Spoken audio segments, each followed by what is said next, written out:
Hello everyone, स्वागत है आप सभी के एक बार फिर the civil point institute Indore में। आशा करता हूं आप सब बहुत अच्छे होंगे। Madhya Pradesh assistant professor and polytechnic lecturer, video का टाइटल आपने देख रखा है, थंबनेल के अंदर भी यही चीज है। ऑफिशियल अपडेट भी आया है और मध्य प्रदेश के अंदर assistant professor and polytechnic lecturer की वैकेंसी भी आ गई। लेकिन ये वैकेंसी उस प्रकार नहीं जिसके लिए हम इंतजार कर रहे थे। ठीक है, ये वैकेंसी है इंजीनियरिंग पॉलिटेक्निक महाविद्यालयों में अतिथि व्याख्याताओं की। इससे पहले आपने देखा कि कई सारी न्यूज़पेपर्स के अंदर डिपार्टमेंट की तरफ से भी ऑफिशियल अपडेट आया था कि ये भर्तियां होनी है, बहुत सारी वैकेंसीज खाली है डिपार्टमेंट के अंदर। तो इसके लिए जो आपका डायरेक्ट टेक्निकल एजुकेशन है डायरेक्टली खुद ही भर्ती करेगा with the help of IIT Indore और आईआईटी गुवाहाटी। ऐसा जो है तो सारी बातें निकल करके आई थी। बाद में इनका कुछ रिजर्वेशन का मुद्दा डिपार्टमेंट के साथ सही नहीं बैठा, या कुछ और भी रीजन हो सकता है। डिपार्टमेंट को चूंकि फैकल्टीज की आवश्यकता है, सेमेस्टर के एग्जाम्स आ रहे हैं, इसलिए फाइनली तकनीकी शिक्षा संचालनालय मध्य प्रदेश ने मध्य प्रदेश के अलग अलग इंजीनियरिंग और पॉलिटेक्निक कॉलेजों के लिए अतिथि व्याख्याताओं के आमंत्रण के कि उनके एडमिशन की प्रक्रिया शुरू कर दी है। उसी के रिगार्डिंग आप सभी के सामने आज ऑफिशियल अपडेट है, एक बार देख लीजिए। बहुत सारे लोग निराश हो सकते हैं। सबसे बड़ा सवाल यही होगा इस वीडियो को देखने के बाद कि क्या सर ये वैकेंसी अब जो रेगुलर होने वाली थी वो कैंसिल हो जाएगी, क्या ये रेगुलर भर्ती अब होगी कि नहीं होगी। तो देखिए, इसका तो ऐसा है कि जैसे एक बार ये भर्ती भरी जा रही है तो मिनिमम जो इसका लिमिट होता है कि अगर कोई भी अतिथि शिक्षक एक बार भर्ती होते हैं तो लगभग 11 महीने को उनका समय होता है, 11 महीनों के लिए भरे जाते हैं। तब ये कह सकते हैं कि 11 महीने तक तो वैकेंसी मुश्किल है कब आए यहाँ से, क्योंकि जब एक बार भरे जाएंगे तो पूरा एक सत्र चलेगा। अभी मैं इसके बारे में सारी ऑफिशियल जानकारी भी आपको दिखाऊंगा। तो ये भर्ती निश्चित तौर पर आगे तो भरी ही जाएंगी। हाँ, इसके अंदर डिले हो सकता है थोड़ा सा। ठीक है, तो जो लोग तैयारी कर रहे हैं वो लोग डिमोटिवेट ना हो। ठीक है, मतलब अगर वो इंतजार कर सकते हैं साल डेढ़ साल का कि इसके अंदर भी अगर वैकेंसी आ रही है और हम उस बीच में तैयारी करके निकाल सकते हैं एग्जाम, तो वो लोग अपनी तैयारी कंटिन्यू कर सकते हैं। हाँ, जिनको हाल फिलहाल में ही जॉब चाहिए कि नहीं भैया मेरे को तो अर्जेंट ही जॉब चाहिए, गवर्नमेंट ही जॉब चाहिए, तो वो थोड़ा सा अपना डायरेक्शन या तो चेंज कर सकते हैं, या अगर आपको बहुत ही ज्यादा अर्जेंट है तो आप इस भर्ती की तरफ भी जा सकते हैं। अतिथि शिक्षकों का भी पे स्केल मध्य प्रदेश के अंदर शिवराज सिंह जी ने बहुत अच्छा कर दिया है, आप जानते हैं इससे पहले। ठीक है, तो एक बार इसके बारे में बात करना शुरू करते हैं। चलिए एक तरफ से विस्तार से क्या इसकी प्रोसेस है, कब तक इसका आखिरी तिथि है, क्या इसके लिए क्वालिफिकेशन है, कैसा सिलेक्शन प्रोसेस होगा, सारी चीजें डिटेल में समझना शुरू करते हैं। बट इसके बारे में अगर आपको जैसे चूंकि वैकेंसी अभी ये भर्ती शुरू हुई है, प्रक्रिया अतिथि शिक्षक के अंदर अगर भरना चाहते हैं, इसके रिगार्डिंग कुछ भी इंपॉर्टेंट अपडेट चाहते हैं, तो एक लिंक दे रहे हैं इस वीडियो के नीचे हमारे व्हाट्सएप चैनल का। सारी अपडेट आपको वहां पे तुरंत आपके व्हाट्सएप पे मिल जाती है, तो उसे जरूर ज्वाइन कर लीजिएगा। इसके रिगार्डिंग जो भी अपडेट होगी वहां पर आपको मिलती रहेगी। ठीक है, जस्ट नीचे आपको मिल जाएगा पिन कमेंट पर भी, और वहां पर भी उसको जरूर जाकर फॉलो कर लीजिएगा ताकि सारी अपडेट इस वैकेंसी की रिगार्डिंग और अपकमिंग वैकेंसी की रिगार्डिंग भी आपको मिलती रहे। शुरू करते हैं आज का ये डिस्कशन। हमारा कार्यालय आयुक्त तकनीकी शिक्षा संचालनालय मध्य प्रदेश की तरफ से इंजीनियरिंग पॉलिटेक्निक महाविद्यालयों में अतिथि व्याख्याताओं का आमंत्रण किया जा रहा है। प्रदेश के स्वशासी इंजीनियरिंग महाविद्यालय रीवा, उज्जैन, नौगांव, जबलपुर, सागर एवं तथा विभिन्न शासकीय स्वशासी महिला पॉलिटेक्निक महाविद्यालयों में संचालित इंजीनियरिंग, नॉन इंजीनियरिंग, साइंस, मानविकी पाठ्यक्रमों में अतिथि व्याख्याता आमंत्रण हेतु दिनांक 7 अक्टूबर मतलब आज से 31 अक्टूबर मतलब इस महीने की आखिरी तिथि तक ये जो है तो आपके फॉर्म भरे जाएंगे। अन्य जानकारी आपको कहां पर मिलेगी, www.mptechedu.org पर। ठीक है, तो अब चलते हैं हम थोड़ा सा, ये तो आपके एक जो शॉर्ट नोटिफिकेशन था जो निकाला गया था संचालनालय तकनीकी शिक्षा की तरफ से। अब इसका डिटेल नोटिफिकेशन आपके सामने ये है। इसके अंदर कुछ कुछ बातें लिखी गई हैं जिसको आपको समझना आवश्यक है कि इसकी प्रक्रिया क्या है। मान लीजिए आप इसके लिए इंटरेस्टेड हैं, अगर आप एकदम रेगुलर के लिए ही कर रहे हो तो थोड़ा सा आपको मैंने बता दिया सब्र करना पड़ेगा अब साल डेढ़ साल का, क्योंकि ये 11 महीने का इनका करार होता है। 11 महीने तक अब कोई भी अगर निकाले भी जाएंगे तो आफ्टर मतलब 11 महीने के बाद ही निकाले जाएंगे, तो अभी 11 महीने तक तो ये नहीं फिक्स रहना है। तो एक बार समझ लीजिए, अगर आप इसमें जाना चाहते हैं ये भी अच्छी है, जब तक आपके पास जॉब नहीं है तो यहाँ पर भी अच्छा खासा इस समय सैलरी वैलरी आपको मिल रही है। ठीक है, और आगे चल के एक बेनिफिट इसका और ये हो सकता है, क्योंकि देखिए अभी मामा जी ने जो है तो घोषणा भी करी है कि जो अतिथि शिक्षक होंगे उनको विशेष वरीयता दी जाएगी, विशेष लाभ दिया जाएगा जब रेगुलर भर्ती आएंगी। तो वहां पर आपको एक अच्छा फायदा मिल सकता है जब इसकी रेगुलर भर्ती आएगी। तो अगर आप इसके लिए भी लाभ उठाना चाहते हैं तो अच्छा मौका है, समझ लीजिए एक बार। ठीक है, ये इसका डिटेल नोटिफिकेशन है। इंजीनियरिंग पॉलिटेक्निक महाविद्यालय में विभिन्न पाठ्यक्रमों इंजीनियरिंग, नॉन इंजीनियरिंग, साइंस, मानविकी में अतिथि व्याख्याताओं हेतु निर्देश मध्य प्रदेश तकनीकी शिक्षा कौशल विकास रोजगार विभाग मंत्रालय। आदेश क्रमांक ये है, दिनांक 27/1/2022 तथा आदेश क्रमांक ये है। ठीक है, भोपाल के निहित में नियम शर्तों के अनुसार कुल मिलाकर के ये 2 आदेश हैं। इससे पहले एक बार और भर्ती करी गई थी जनवरी में, उसी के अकॉर्डिंग जो है तो ये भर्ती करी जाएगी। तो हम उस नोटिफिकेशन के भी बारे में बात करेंगे। फिलहाल इसके अंदर क्या है, तो ये जो नोटिफिकेशन पुराना है तो उसके तहत ही जो है तो किया जाएगा भर्ती। ठीक है, के अनुसार ये अधीनस्थ महाविद्यालयों में रीवा उज्जैन के अंदर ये सब कुछ आवेदन आमंत्रित किए जा रहे हैं। ठीक है, इसके बाद देखिए इंजीनियरिंग पॉलिटेक्निक महाविद्यालयों में अतिथि व्याख्याताओं के आवेदन पत्र ऑनलाइन के माध्यम से इस वेबसाइट पर जाकर के आपको भरना है अपना। डेट एक बार समझ लीजिए कब से कब तक फॉर्म भरे जाएंगे आपके, डेट मैंने आपको बता दिया है। डेट है आपकी 7 अक्टूबर, मतलब आज से आपके फॉर्म फिलिंग स्टार्ट हो चुके हैं। लास्ट डेट आपकी 31 अक्टूबर है, आप जाके फॉर्म फिलअप कर सकते हैं। ठीक है, पहली बात तो ये आपके समझ में आ गई। अब दूसरा आपके सवाल होगा सर इसकी फीस कितनी लग रही है, तो भैया फीस आपकी लग रही है 200 रुपये प्लस जीएसटी। ठीक है, 200 रुपये आपको प्लस जीएसटी आपको देना पड़ेगा, ये आपकी फीस हो गई। और कुछ इसके अंदर, अब इसको आप डिटेल में पढ़ना चाहते हो तो हमारा बताया ना व्हाट्सअप चैनल, वहाँ पर आपसे अपलोड कर देंगे, उसे आप जाकर के पढ़ सकते हैं। ठीक है, आवेदक इंजीनियरिंग पॉलिटेक्निक महाविद्यालय में समस्त ब्रांचों की प्राथमिकता के आधार पर समस्त संस्थाओं में संचालित पाठ्यक्रम का चयन कर सकते हैं। कुल मिलाकर के जैसे आप फॉर्म पर भरेंगे तो अलग अलग अपनी ब्रांच के हिसाब से आप अपना चयन कर सकते हैं। लेट सपोज मान लीजिए कि टोटल मध्य प्रदेश के अंदर 50 आप मान लीजिए पॉलिटेक्निक कॉलेजों के लिए आवेदन कर रहे हैं और आपके पास 50 पॉलिटेक्निक कॉलेज आ जाते हैं जिसके अंदर आपकी सिविल ब्रांच के फैकल्टी की जरूरत है। ठीक है, और आपकी ब्रांच सिविल है, आप सिविल से पॉलिटेक्निक में भरना चाहते हैं, तो आप इन 50 कॉलेजों को सीक्वेंस वाइज पहले आपको कौन सा चाहिए, जैसे अपन अपना काउंसलिंग करवाते हैं भाई मुझे पहले ये कॉलेज चाहिए, दूसरा चाहिए, ऐसे आप 50 को टिक कर सकते हैं, ये इसका कहने का मतलब है। ठीक है, तो इस तरीके से आप हर कॉलेज के अंदर अपना सीक्वेंस वाइज पहले आपको कौन सा वरीयता देनी है उसके हिसाब से आप टिक कर सकते हैं जब आप फॉर्म भरने जाएंगे। दस्तावेज सत्यापन के लिए आपको क्या करना है, आपने एक बार फॉर्म भर दिया, फिर आपको अपने दस्तावेज नियर अपने आसपास जो भी पॉलिटेक्निक कॉलेज हो उसकी पूरी लिस्ट दी गई है, वहां पर जाकर के आपको सत्यापित करवाना भी आवश्यक है। ठीक है, तो आपको जाकर के अपना दस्तावेज जो भी आप अपलोड करेंगे उसको जाकर के आपको नियर, ठीक है, निर्धारित केंद्रों पर सूची पर वो दिया हुआ है उस पर जाकर के आपको करवाना है। महाविद्यालयों में अतिथि व्याख्याताओं के लिए संभावित रिक्त स्थानों की सूची भी आपको दी गई है, ये दिया हुआ दूसरे के अंदर।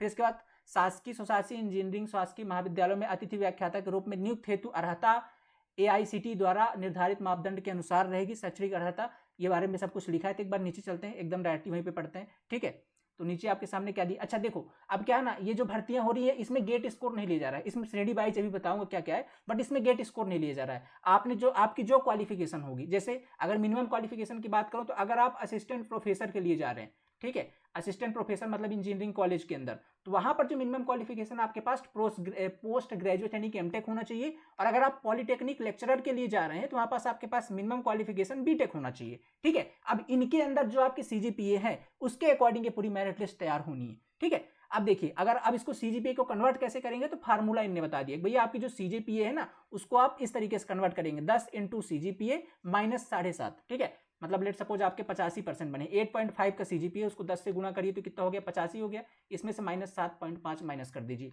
ये आपका कहलाएगा परसेंटेज। इसके आधार पर आपको वहां पास फिल करना है, तो फार्मूला भी याद रखिएगा जब आप फॉर्म भरे तो। ठीक है, इसके बाद बात करते हैं आवेदक द्वारा त्रुटिपूर्ण, तो सब कुछ पढ़ लीजिएगा, घटाई बढ़ाई जा सकती है, रिक्तियां वो ठीक है, सरकार का वो रूल ही होता है।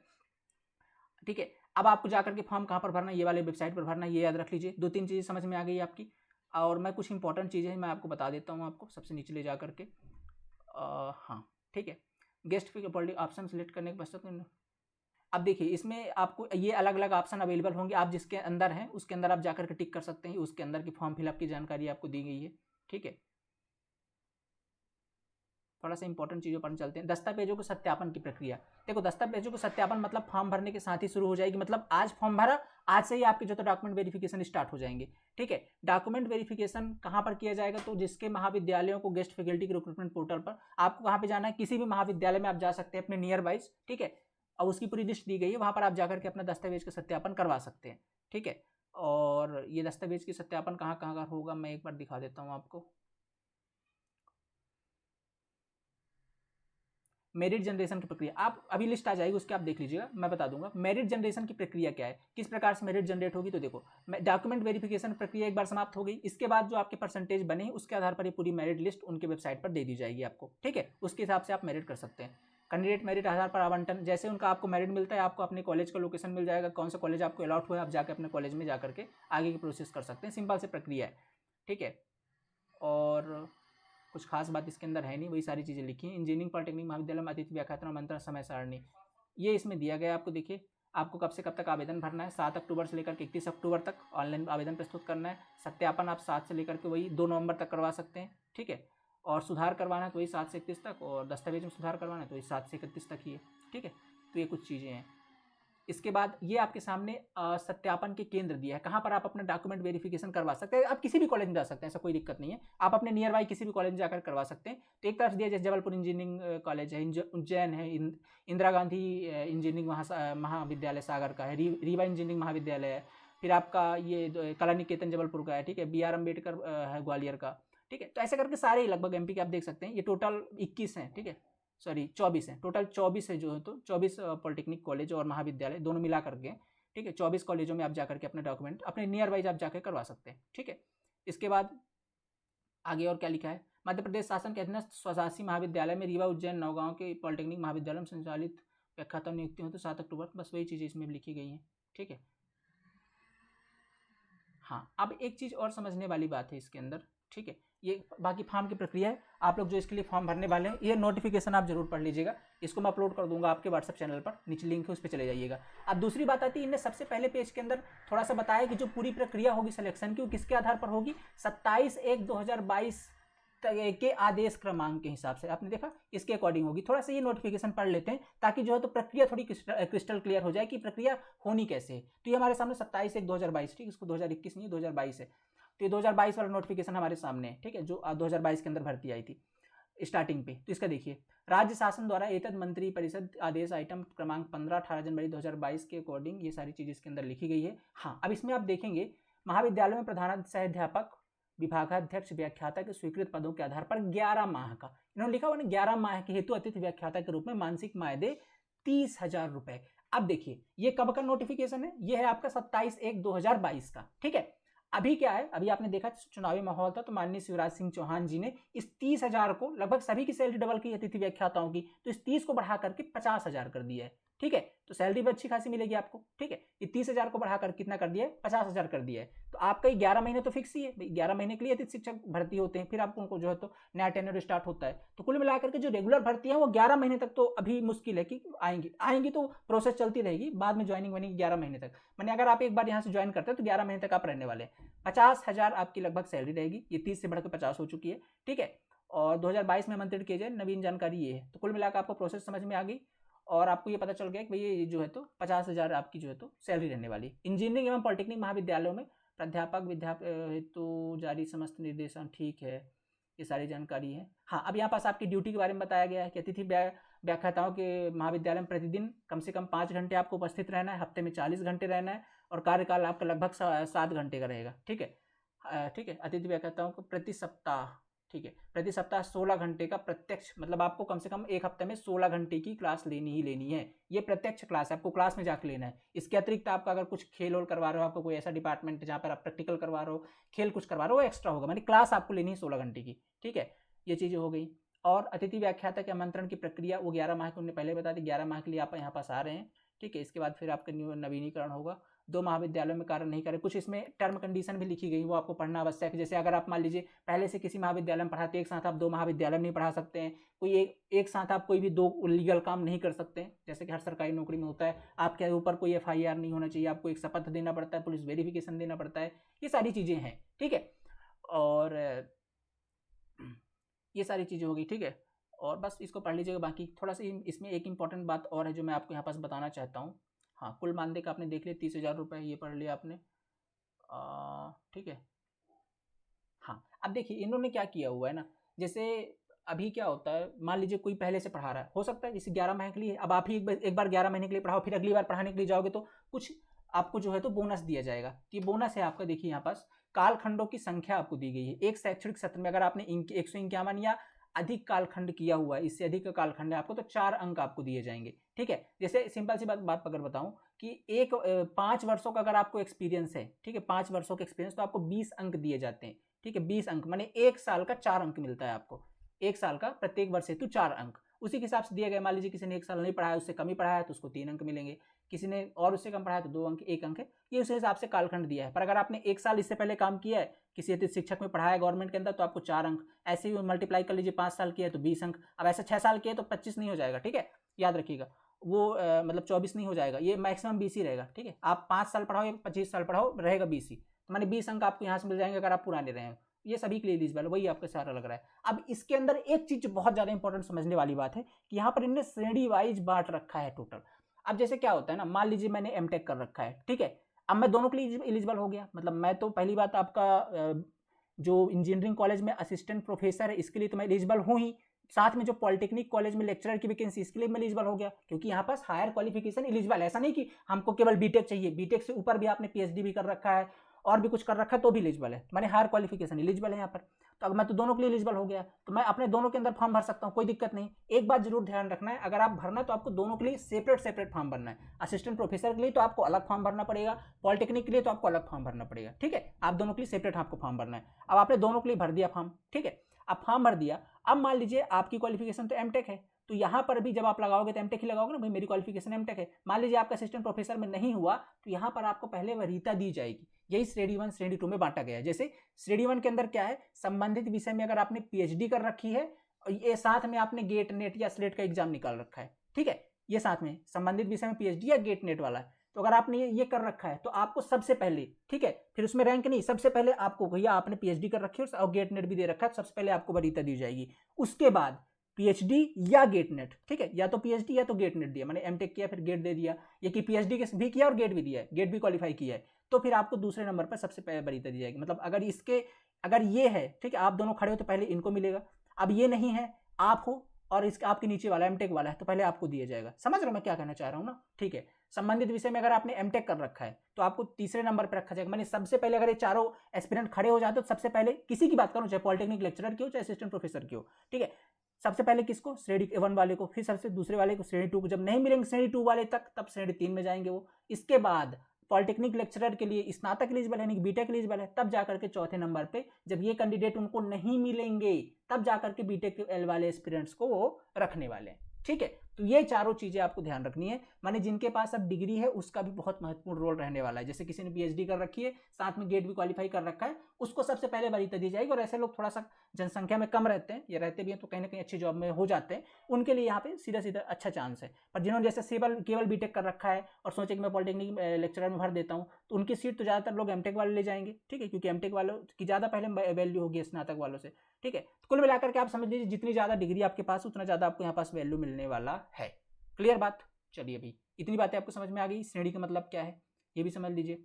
इसके बाद फिर वही सारी चीजें पहले यहाँ पे लिखा हुआ साफ साफ, श्रेणी क्रमानुसार अतिथि व्याख्याताओं को आमंत्रित किया जाएगा, अर्थात श्रेणी 1 में अतिथि व्याख्याताओं को उच्चतम वरीयता दी जाएगी। इसके बाद श्रेणी 2, श्रेणी 3 और श्रेणी 4 को दी जाएगी, ठीक है।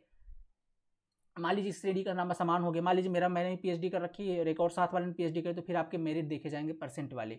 अब मान लीजिए परसेंट भी सेम हो गया तो फिर उम्र देखा जाएगा, ठीक है। श्रेणी तथा अंक समान होने के में आयु देखी जाएगी, जिसकी ज़्यादा आयु होगी उसको जो है तो पहले वरीयता दी जाएगी। तो ये है इसकी सिलेक्शन की प्रोसेस। अब अगर मैं आपको सारा एक बार समअप करता हूँ कि आपको कैसे जाकर के इसको अप्लाई करना है, तो सबसे पहले आपको जाना है वेबसाइट में, बता देता हूँ कहाँ पे जाना है, ठीक है। ये वेबसाइट है आपकी, कहाँ गया, ठीक है, ये वाली, ठीक है, recruitment.mptechedu.org। इस वेबसाइट पे जाकर के आपको फॉर्म फिलअप कर देना है, ठीक है। फॉर्म फिलअप करते समय आपको सारे डॉक्यूमेंट स्कैन करके अपलोड करने हैं। उसी डॉक्यूमेंट को आपको अपने नियर वाइज कॉलेज, आप अपने नियर वाइज देख लीजिए कौन सा कॉलेज है। मैं एक बार कॉलेज की लिस्ट दिखा देता हूँ आपको, ठीक है। ये कॉलेज की लिस्ट है, ठीक है, ये कॉलेज की पूरी लिस्ट है। कॉलेज की लिस्ट देख लीजिएगा पीडीएफ के अंदर, मैं डाल दूंगा व्हाट्सएप चैनल पे।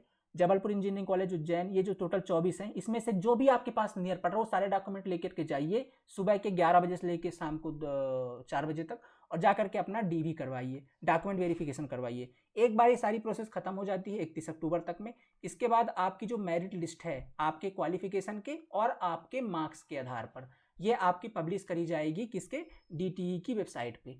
वहाँ से आप देख सकते हैं अगर आपका नंबर आता है तो, अगर आपका सिलेक्शन होता है तो आपके नंबर पर जब आप डालेंगे वहाँ पास तो उसमें एक मैसेज भी आएगा, ईमेल भी आएगा, और साथ में आप जाकर के वहाँ पास अपना चेक भी कर सकते हैं कहाँ से, डीटीई की ऑफिशियल वेबसाइट से। अगर आपका सिलेक्शन हो जाता है, आपको कॉलेज अलॉट हो जाता है, तो आपको कहाँ जाना है, अपने कॉलेज में जाना है और आगे की जो प्रक्रिया होगी वो पूरी करनी है। वहाँ पर आप जाकर के ज्वाइन कर सकते हो। आपका जो करार रहने वाला है वो 11 महीने का रहने वाला है, ठीक है।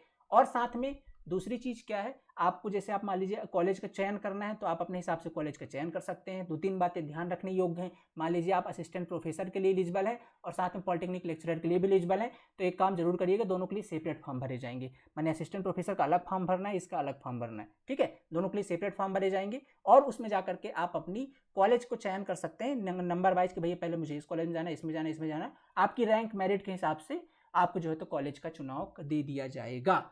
ये थी इसकी कंप्लीट इन्फॉर्मेशन। अब बहुत सारे लोग मेरे से बस एक ही बात इस वीडियो के अंदर जानने के लिए आए थे कि भैया ये वैकेंसी जो रेगुलर आने वाली थी उसका क्या होगा। रेगुलर आने वाली वैकेंसी आएंगी, कल हमेशा गेस्ट के मत्थे नहीं चलेगा, ठीक है। रेगुलर आएंगी ही भर्ती, निश्चित तौर पर आएंगी।